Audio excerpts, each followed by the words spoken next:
Kita ada beberapa hari lagi, Jumat, Sabtu, Ahad, Allah alam hari raya bila. Masih ada dalam 3 hari ini kita masih dalam suasana Ramadan. Dalam kita mengucapkan selamat tinggal Ramadan, muhasabah yang perlu kita fikir adalah kita bersedih dan kita bergembira.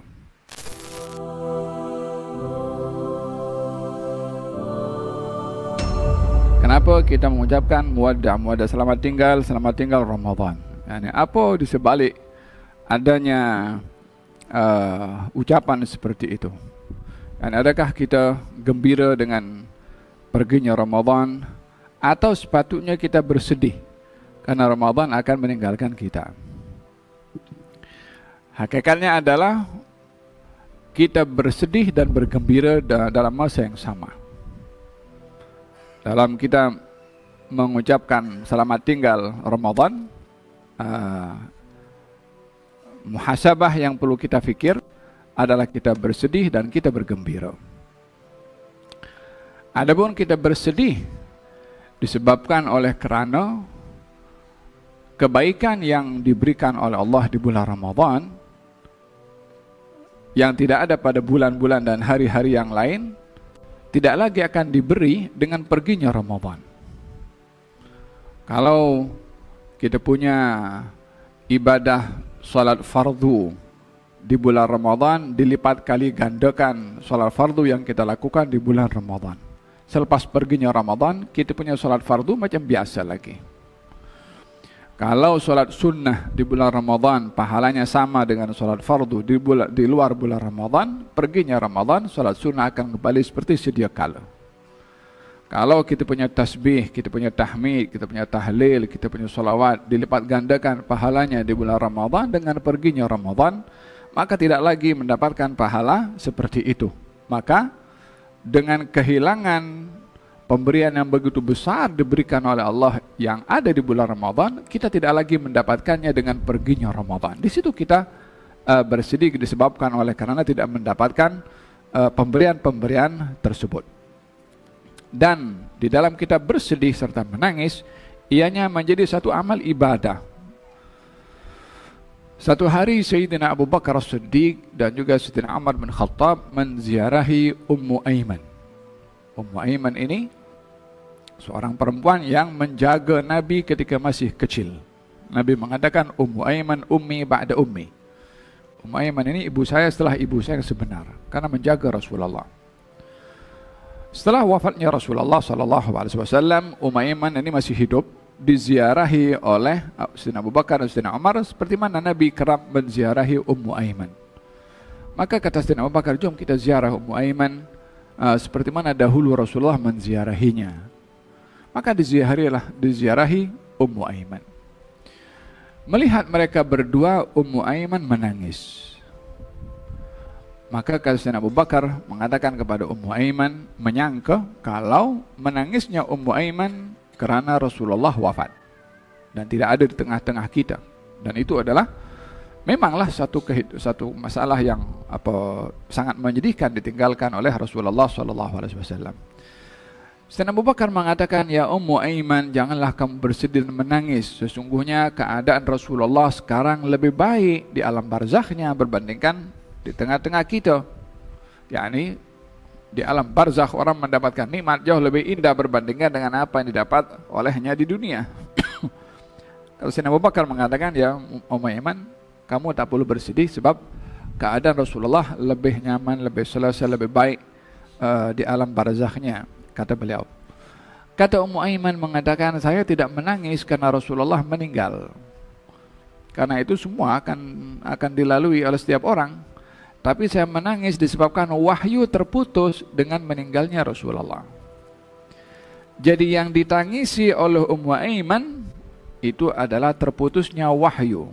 Yani adanya wahyu itu kebaikan demi kebaikan, orang boleh baca, boleh mendapat pahala dengan membaca. Tapi Rasul sudah wafat, maka tidak ada lagi wahyu. Di sini Ummu Aiman menangis disebabkan oleh karena terlepas peluang kebaikan turunnya wahyu dengan wafatnya Rasulullah SAW. Di dalam hadis Nabi Muhammad SAW, beliau menyebutkan 4 tanda orang itu disayang oleh Allah. Yang pertama, suka kepada kebaikan. Yang kedua, suka ketika berbuat baik. Yang ketiga, suka kepada orang yang baik. Yang keempat, sedih bila terlepas peluang berbuat kebaikan. Pada bahagian yang keempat ini, sedih ketika terlepas peluang berbuat kebaikan, kesedihan itu menjadi satu tanda kepada orang itu disayang oleh Allah, dicintai oleh Allah Subhanahu wa taala, disebabkan oleh karena sedih hati karena terpisah dengan kebaikan yang atau terlepas peluang pada kebaikan yang dia boleh mendapat pahalanya dari Allah Subhanahu wa taala. Maka pada bahagian ini ya kita perlu bersedih dalam hal ini. Duduk malam-malam di rumah, muhasabah dengan Allah Subhanahu wa taala, tengok macam mana kita punya perasaan untuk kita boleh luahkan kepada Allah Subhanahu wa taala di waktu malam, tak ada orang nampak, tak ada orang tengok. Sejauh mana kita punya sikap kepada Ramadan ini ketika meninggalkan kepada kita. Kita perlu duduk dengan Allah Subhanahu wa taala, tak ada orang tahu, mungkin depan orang ramai, duduk dengan Allah Subhanahu wa taala. Walihada qala auda alaina bil ghufran, kan ya Allah, kami ucapkan selamat tinggal kepada Ramadan, dan mudah-mudahan Ramadan ini kembali ya, ke bulan Ramadan akan datang dengan membawa pengampunan. Yakni selama sampai Ramadan akan datang, kita diampunkan oleh Allah Subhanahu wa taala. Di sini kita mengucapkan selamat tinggal, pada masa yang sama kita berharap jumpa lagi Ramadan di masa akan datang. Itu pada bahagian yang pertama kita bersedih. Pada bahagian yang kedua kita bergembira bila perginya Ramadan atau berakhirnya Ramadan. Kegembiraan ini dilihat daripada hadis Nabi Muhammad SAW juga. Lisa'im farhatan, bagi orang yang berpuasa ada dua kegembiraan. Al farhatun inda fitrihi, bergembira ketika hari dia berbuka. Wa farhatun inda liqa'i rabbih, dan satu kegembiraan ketika berjumpa dengan Tuhannya. Jadi ketika berjumpa dengan Allah, gembira dengan melihat pahala puasa yang ia lakukan di dunia. Maka dia bergembira itu di akhirat. Tapi di dunia, inda fitrihi, ketika berbuka puasa. Maka setiap hari kita berbuka puasa, itu ada kegembiraan, termasuk pada malam akhir Ramadan. Itu pun kita juga berbuka puasa. Dan pada malam itu, walaupun berakhirnya Ramadan, kita juga bergembira. Namun motif kegembiraan di sini adalah bukan oleh kerana kita tak puasa lagi dah, atau gembiranya kita karena pakai baju baru esok raya. Tapi motif kegembiraan itu adalah kita gembira disebabkan Allah memberikan taufik kepada kita sempurna beribadah puasa. Kita bergembira karena dengan sempurnanya Ramadan Allah beri pahala, dan itu gembira atas kebaikan yang diberi oleh Allah. Tadi saya sebutkan hadis tentang orang yang disayang oleh Allah itu adalah gembira ketika melakukan kebaikan. Gembira ketika melakukan kebaikan. Tanda orang yang baik gembira saat melakukan kebaikan. Jadi ketika sempurna melakukan amal ibadah puasa sampai akhir bulan Ramadan, maka kita bergembira dan kita bersedih. Gembira karena kita sempurna berpuasa dengan mendapatkan pahala, dan kita bersedih karena berpisah dengan bulan Ramadan karena kita terlepas peluang dengan kebaikan-kebaikan yang diberikan oleh Allah Subhanahu wa taala di bulan Ramadan. Qal fil hadis, baginda Rasulullah bersabda, setiap malam di bulan Ramadan Allah Subhanahu wa taala membebaskan hamba-hambanya daripada api neraka. Dalam riwayat yang lain 60.000 setiap malam itu dicatat oleh Allah Subhanahu wa taala hamba-hambanya daripada api neraka. Dan bila malam Idul Fitri, malam hari raya selesai Ramadan, sejumlah semua mereka yang dicatat oleh Allah untuk dibebaskan daripada api neraka, dicatat sejumlah itu 2 kali ganda oleh Allah Subhanahu wa taala untuk dibebaskan daripada api neraka. Bila? Pada malam hari raya Idul Fitri. Kata sahabat, adakah itu malam Lailatul Qadar? Bukan. Itu umpama orang kerja, selesai daripada kerja, diberi upah berlipat kali ganda. Lailatul Qadar lain lagi. Yakni di bulan Ramadan ini diberi orang dicatat oleh Allah sebagai orang yang bebas daripada api neraka.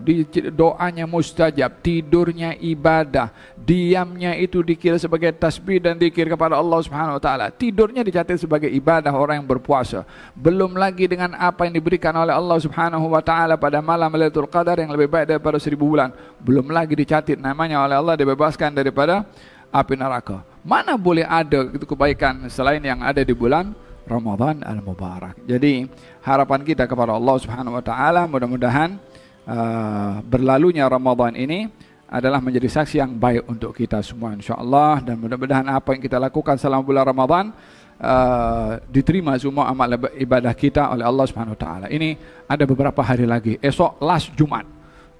Last Jumat kata Hai Umar, esok Jumat ini dengan Jumat yang akan datang sama-sama hari Jumat, tapi Jumat esok tak sama dengan Jumat yang akan datang. Jumat esok adalah Ramadan, Jumat akan datang Syawal. Mana boleh dibandingkan Jumat Ramadan dengan Jumat Syawal. Esok itu gunakan manfaat untuk Jumat akhir Ramadan. Banyak berselawat, baca surat Al-Kahfi, datang masjid lebih awal, pakai pakaian yang bersih, pakaian putih, kemudian dengarkan khutbah, pakai bersihkan kuku semua. Untuk adab-adab perlu dilakukan. Pahalanya itu kalau kita buat benda yang sama minggu hadapan di bulan Syawal, pahalanya tak sama walaupun perbuatannya sama, kata beliau. Ambil peluang ini esok last Jumat. Kita ada beberapa hari lagi, Jumat, Sabtu, Ahad, Allah alam hari raya bila masih ada dalam 3 hari ini kita masih dalam suasana Ramadan. Khitamuhu miskun, yang menjadi penentu itu di penghujungnya. Jangan penghujung-hujung ni banyak masuk kita di mall atau di bazar atau cari nak beli baju baru. Wallah, baju baru kalau kita tak beli pun tetap kita beraya juga. Tapi kalau Ramadan kita terlepas pulang, nak cari di mana kita? Kalau tak punya baju baru, tak beraya ke? Pergi solat juga, solat Jumat beraya juga. Tapi Ramadan sesaat tidak boleh dicari di mana-mana. Lau arafan nas ma fi Ramadan la tamannau kulla dahrihi Ramadan. Kalau orang itu tahu apa yang Allah tunjukkan pada manusia, pemberian yang diturunkan di bulan Ramadan, maka mereka akan mengharap sepanjang tahun kalau boleh Ramadan. Kalau boleh jangan pergi itu Ramadan. Faham dong? Ambil peluang dalam 2-3 hari ini untuk kita lebih banyak, lebih giat. Rasulullah itu kalau di penghujung Ramadan makin gigih untuk berusaha. Gal ahya lailah, menghidupkan malamnya. Ayqadha ahlah, membangunkan keluarganya. Wasyadda mi'zarah, mengetatkan kain pelekatnya. Sebenarnya ini himmah di dalam beribadah kepada Allah, khususnya di waktu malam. Kau jumpa dengan malam Lailatul Qadar, kau dapat inayah, kau dipandang oleh Allah Subhanahu wa taala. Allah nampak ini qiyamul lail, miskin, susah payah dia bangun malam bermunajat dengan Allah, dapat redha, dapat rahmat, dapat maghfirah dari Allah Subhanahu wa taala, di-offer oleh Allah apa kamu mahu, apa kamu minta. So, ini peluang untuk kita communicate dengan Allah Subhanahu wa taala pada malam-malam akhir ini. Mudah-mudahan apa yang kita lakukan bertepatan dengan malam Lailatul Qadar. Man qama Lailatul Qadri imanan wa ihtisaban ghufira lahu ma taqaddama min dzambih. Barang siapa yang bangun malam di malam Lailatul Qadar, maka semua dosanya akan diampunkan. Mudah-mudahan Allah Subhanahu wa taala ampunkan segala dosa kita. Amin Allahumma amin.